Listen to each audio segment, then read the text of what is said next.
Magandang tanghali mga kabay. So meron po akong approved repair. Pangalawa po ito. Pero tatlo po ito magkasunod. C tsaka D tsaka A.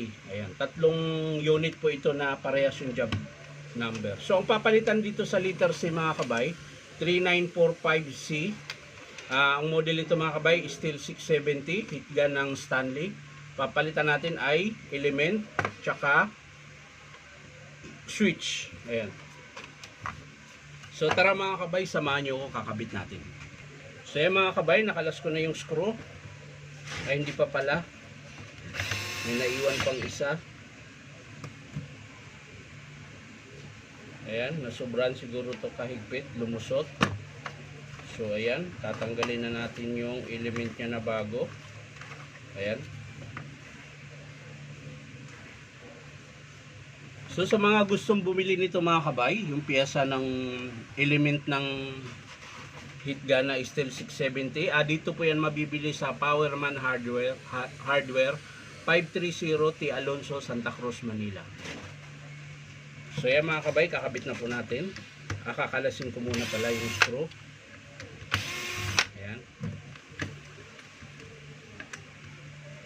So ito, kakatingin ko na lang ito mga kabay. Ayan.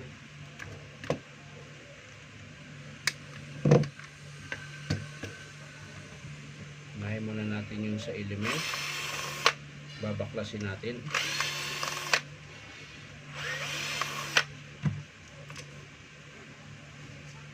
Ayan. So ito po yung element mga kabay. Ito yung parang nilublob yata ito. Ito yung binidyo ko nung nakaraan. So ayan, kakabit natin yung luma. Bago pala luma. Bago. Ayan. So dahan-dahanin lang natin dahil nababasag po yung pinaka-housing niya. Manipis lang po siya. Ayan. Unahin natin muna tong element para masarasa natin siya para hindi siya mabasag.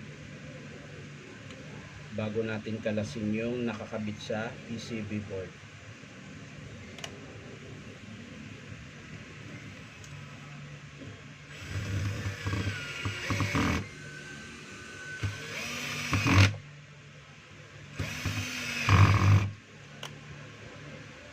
So yan mga kabay, nakabit na natin yung bagong element.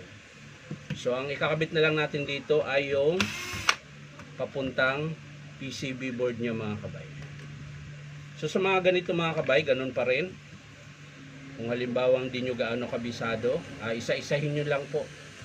Ayan. Ito puputulin ko na to para hindi mahirap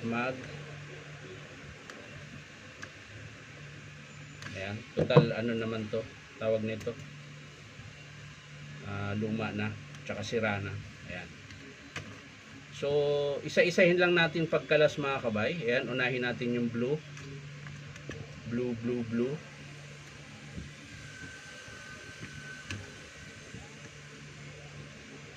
Ayan. So, kailangan lang nakalabas para paghihila natin mamaya, madali. Kasi pag hindi nakalabas, mahirap siyang hilain. Yun na, naputol na yung isa. Yan. So ganun din po yung sa pula. Yan.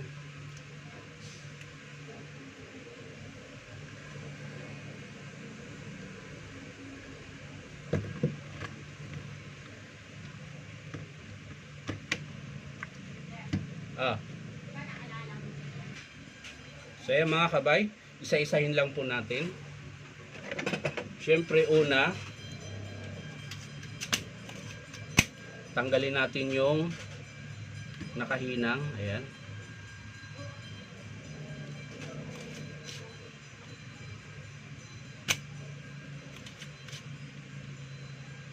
Sabay-sabay na mga kabay para isahan lang.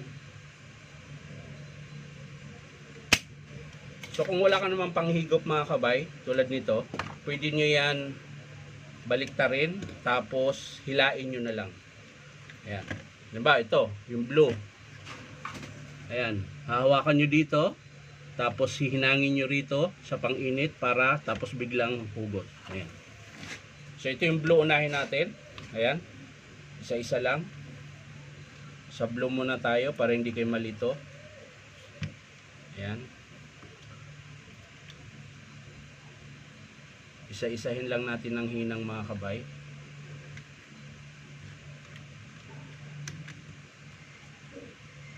Ayan.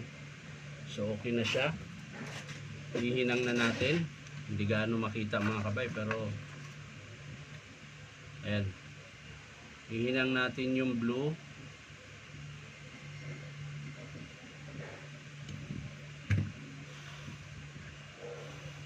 So okay na yung blue mga kabay. Ang kasunod yung pula. Ayan. So nasa gitna po yung pula. Ayan. Makikita nyo sa ano, ito yung pula yan.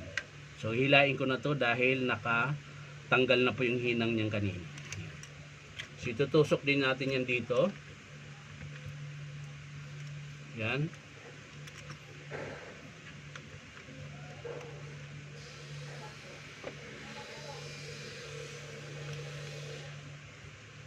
Yan. Tapos bago natin ihinang. Yan. Hindi po gaano makita mga kabay dahil wala pong tagahawak ng camera ko. Ayan, nakalagay lang yan dyan. Tapos hinangin natin.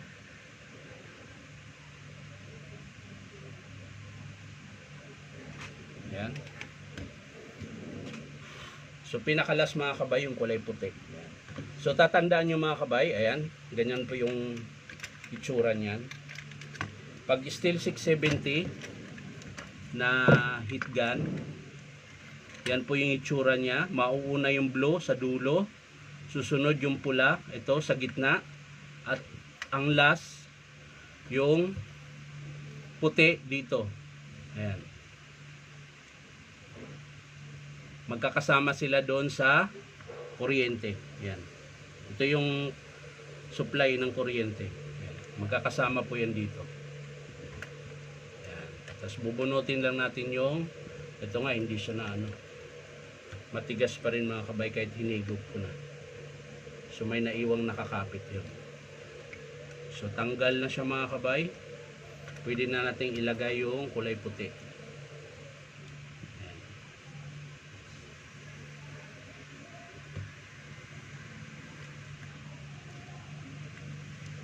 So yan, ihinang muna natin mga kabay.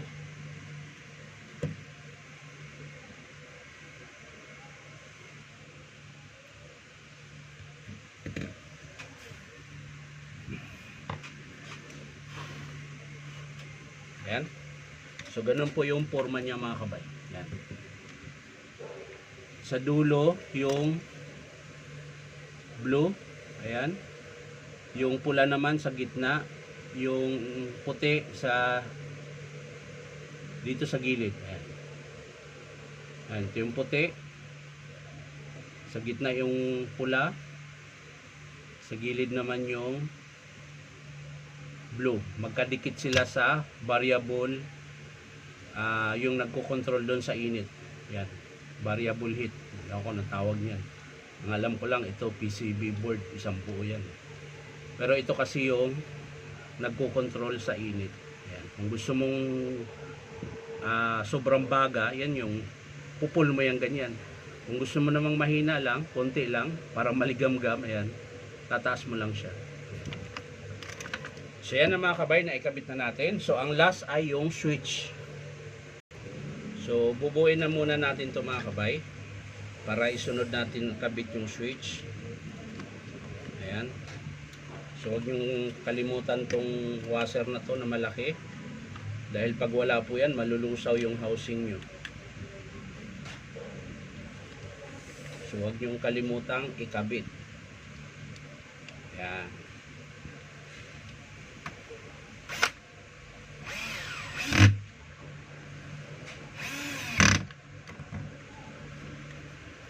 So yan na po yung forma niya mga kabay.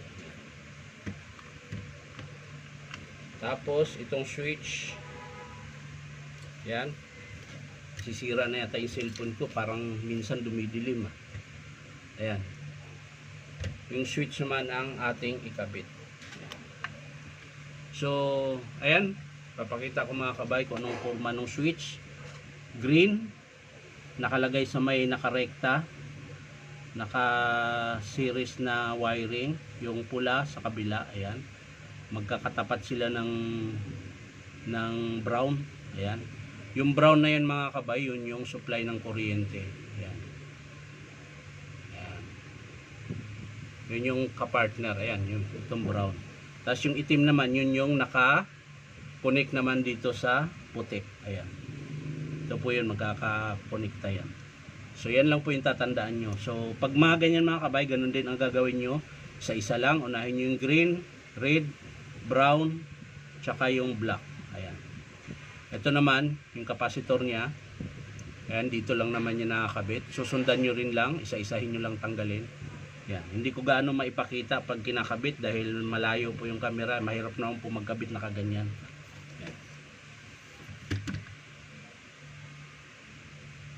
So yan mga kabay, unahin natin yung red. Ayan. Kahit naman po baliktarin nyo yan pag ganyan paikot-ikot, okay lang po. Ayan, kahit nagkabaliktad siya. So lagay natin yung red muna mga kabay. Ayan. Hihinangan na lang natin para siya ay dumikit.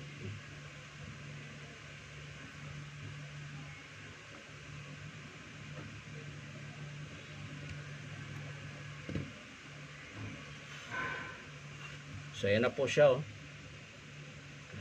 Tapos sunod yung green.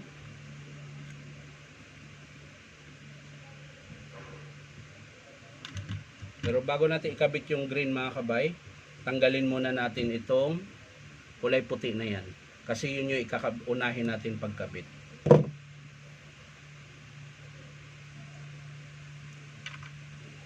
Kailangan natin ng long nose dahil mainit po yan.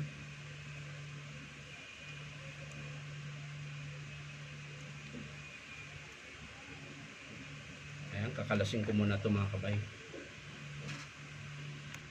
So yan mga kabay, nakalas ko na po yung kulay puti na may balot. Wire lang po yan mga kabay. Bali yun lang yung pangrekta dito. So yan, kakabit po natin yan dito sa ayan. Diyan din natin ilagay mamaya yung kulay green tsaka yung capacitor. So medyo mahirap lang ikabit. Ayan.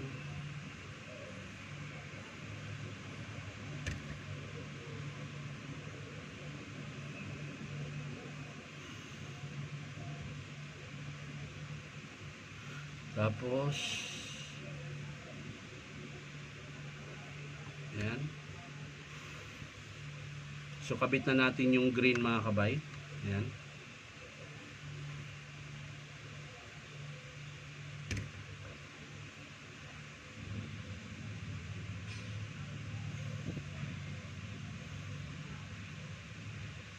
Ayan.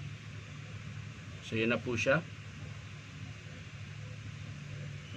Tapos ang sunod yung brown mga kabay. Ito. Nakatusok lang din to mga kabay. Ayan. So, dito po yan. Ayan. Tutusok mo lang pa ganyan.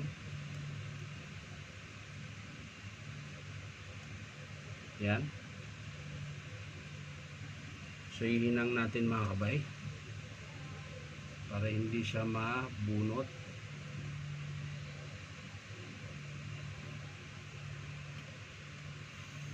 Ayan.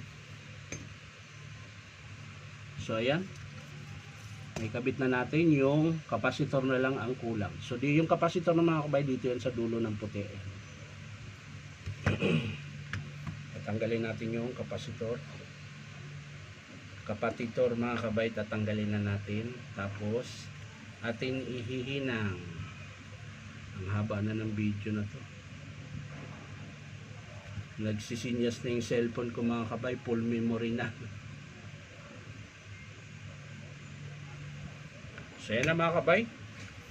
Yan na po, nakabit na natin yung bagong switch. So ito na po yung luma niya. Ayan. So yan. So titesting na natin mga kabay kung gagana siya. So yan mga kabay, titesting na natin bago natin isara kung gumagana na yung init niya. So yan, on natin.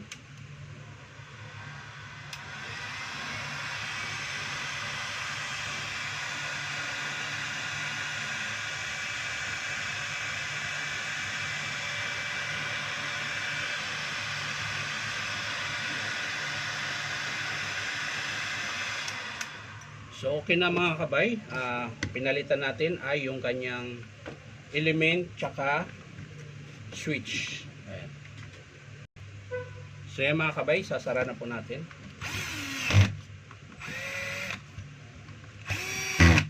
At yung cellphone ko ay dumidilim, lumiliwanag, di ko alam. Pasira na yata yung cellphone na yun.